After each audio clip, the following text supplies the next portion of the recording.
I have a pop quiz. Love it. You don't laugh when there's a pop quiz. You do something like, I didn't study. So here's how my pop quizzes go. You have to say the answer, and you have to say it out loud, and you have to say it loud enough where I can hear you. If I don't hear you, or if you don't say the answer, you have to do push-ups. Fair enough? I don't know if they told you, but I'm a boot camp instructor and a personal trainer, and I love push-ups. So if we don't do them right now, we might have a chance later to do them. Are you guys ready?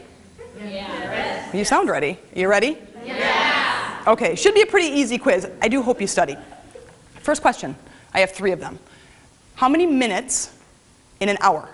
60. That was good. Excellent. How many hours in a day? 24. How many days in a week? 7. Good, excellent. I don't think anyone got to do any push-ups. That's really too bad because I really like doing them. All right, now the extra credit is how many hours in a week? A lot. Good answer. Now I would say I would wait for you guys to take out your calculators, but either you don't have a calculator or Carol told you to turn your phones off. So there's 168 hours in a week. How are you spending the majority of that time? Sleeping. Sleeping? You're obviously still in school. Working. Are you doing something that you love? Yes. Excellent. Are you out there making a difference? Or are you just out there? We all get the same amount of time in a day. No one gets 23, though it feels like it. No one gets 27, though we wish we had it. We all get 24. And it's a matter of what we do with those 24 hours that makes all the difference. Would you agree? Yes. Now, if you're not doing what you love, what are you doing? If you're not doing or living your purpose, what are you doing with your life? Why are you here? We're not going to delve into too deep. Whoa, I just slowed you guys right down, didn't I? So, a long time ago, I was probably 12, not that long ago, long enough ago. I grew up with a single mother and my older brother. And it was very difficult for her. It was quite a struggle financially and emotionally to try to raise me and my brother. I'm not sure why. I'm pretty sure we were pretty easy kids.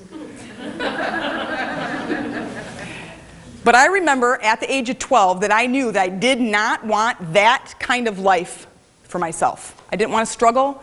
I didn't want to feel like she felt. I didn't want to live the life that she did. And I remember saying to myself, there's got to be a better way.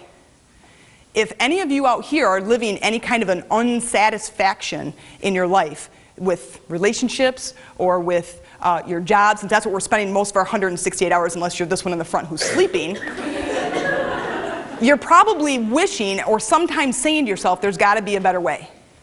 Now, I also felt that not only is there a better way, but I have a purpose. I have a larger reason to be here. I was meant for something more. At the age of 12. None of you guys are 12, right? You're all above 12 here? Yeah. Not much, above 12. But I knew that I was here for a reason. Now, my mom tried to help me find that reason, and just like when Jen was up here and says, what did you guys want to be when you grew up? Mine was always a teacher. So my family says, okay, well, let's go be a public school teacher. You could be a kindergarten teacher, you could be a 9th grade math teacher, you could be a gym teacher. And I said, I don't want to be that kind of a teacher, but I didn't know what I wanted. So she gave me her plan, and her plan went something like this, and I'm sure you're familiar with this. Go to school, get good grades, go to college, graduate, hope you find something that you love to do, because you're going to be doing it for 45 years. What can I possibly think of doing for 45 years? I'm 13! But I was asked that question, as all you guys up here in the front have been asked that over and over and over again. Julie, what do you want to be when you grow up? Amy, what are you going to be when you grow up? Jen, what are you going to be when you grow up? I don't know. A teacher was always my answer, always. But what I didn't want was to be a public school teacher. But I knew that that was my passion, but it took me a little bit longer to find it. Now, how many of you feel like you're here for a higher purpose? How many of you are living that purpose? Now, kudos to you guys. Now, there's only a few of you. So congratulations to you that your majority of your 168 hours is spent doing something that you love. this one too, but she's sleeping. So you're the one who said it. Okay, but if you're doing what you love, isn't that commendable? Isn't that what you want? Isn't that why we're here? You want to love what you do. But when we're asked throughout our school years, I have no idea. Do I want to be a public school teacher? No. What kind of teacher do I want to be?